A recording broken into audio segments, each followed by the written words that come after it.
मरतेवेळी द्रौपदीने असे एक नाव घेतले जे ऐकून महापराक्रमी पांडवही स्तब्ध राहिले. काय होते ते लपलेले रहस्य जे तिने आयुष्यभर आपल्या हृदयात दाबून ठेवले होते? जाणून घेऊया या कथेत, जी तुमची विचार करण्याची पद्धत बदलून टाकेल.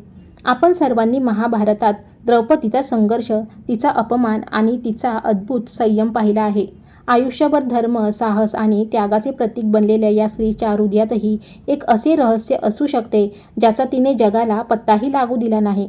असा विचार तुम्ही कधी केला आहे का? असे म्हणतात की माणसाचे खरे सत्य त्याच्या अंतिम क्षणी समोर येते, जेव्हा मनात कोणतीही भीती नसते आणि कोणतेही बंधन नसते. असाच एक क्षण द्रौपदीच्या आयुष्यातही आला. तिने घेतलेले ते नाव केवळ एक नाव नव्हते, तर अनेक वर्षापासून तिच्या मनात चाललेल्या भावनांच्या द्वंद्वाचा तो एक भाग होता. ही कथा केवळ एक रहस्य उलगडण्यासाठी नाही, तर धर्म, कर्तव्य आणि माणसाच्या मनातील भावनांचे नाते समजून घेण्यासाठी आहे. महाभारताचे महायुद्ध संपले होते.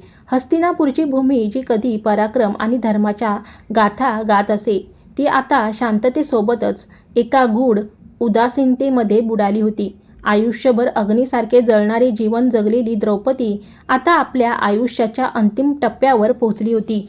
तिच्या चेहऱ्यावर पूर्वीसारखे तेज होते, पण डोळ्यात अथांग थकवा आणि गाढ अनुभव स्पष्ट दिसत होता.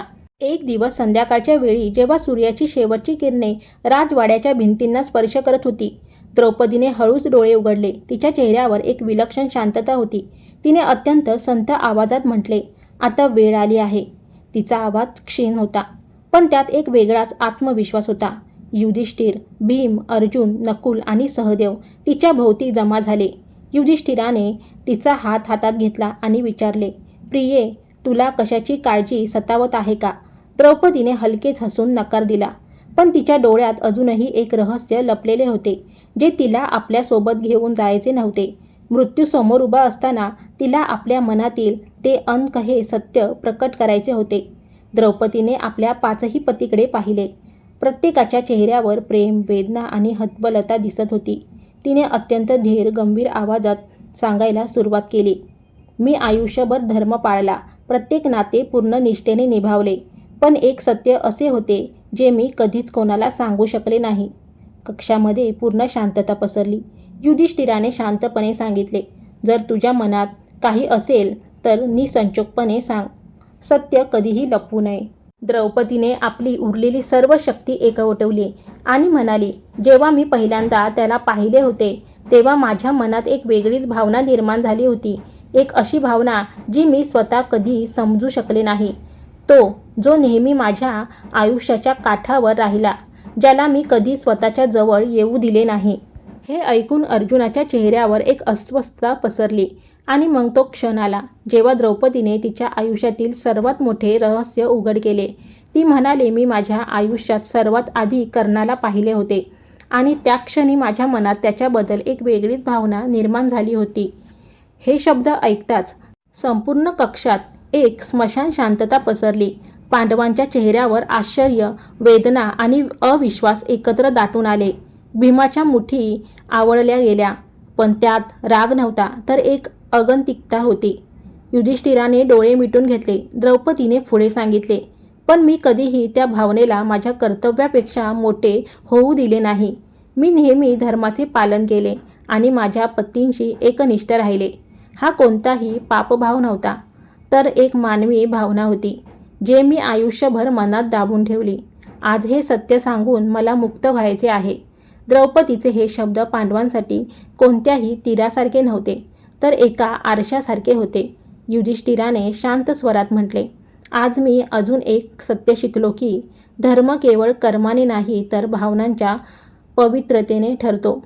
अर्जुनानेही आदरयुक्त स्वरात म्हटले, "कदाचित आम्ही तुला नेहमी फक्त एक राणी आणि पत्नी म्हणून पाहिले, पण आज समजले की तू सुद्धा एक हृदय असलेली मानवी स्त्री होतीस."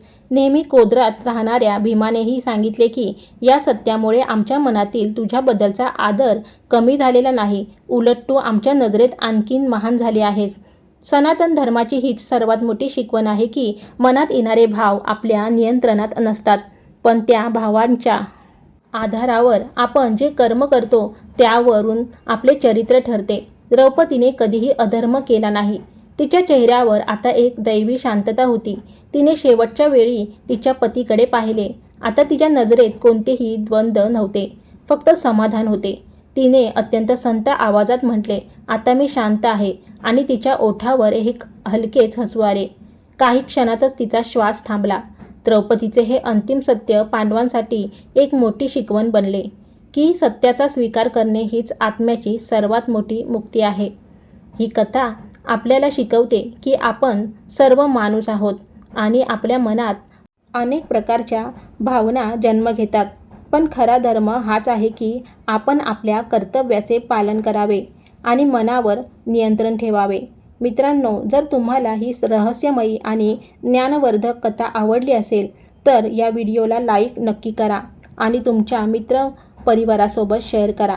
सनातन धर्माशी जोडलेल्या अशाच अद्भुत आणि रहस्यमयी कथा ऐकण्यासाठी आमच्या एके ऑल कंटेंट चॅनलला आत्ताच सबस्क्राईब करा आणि बेल आयकॉन दाबायला विसरू नका. धन्यवाद. रामकृष्ण हरी.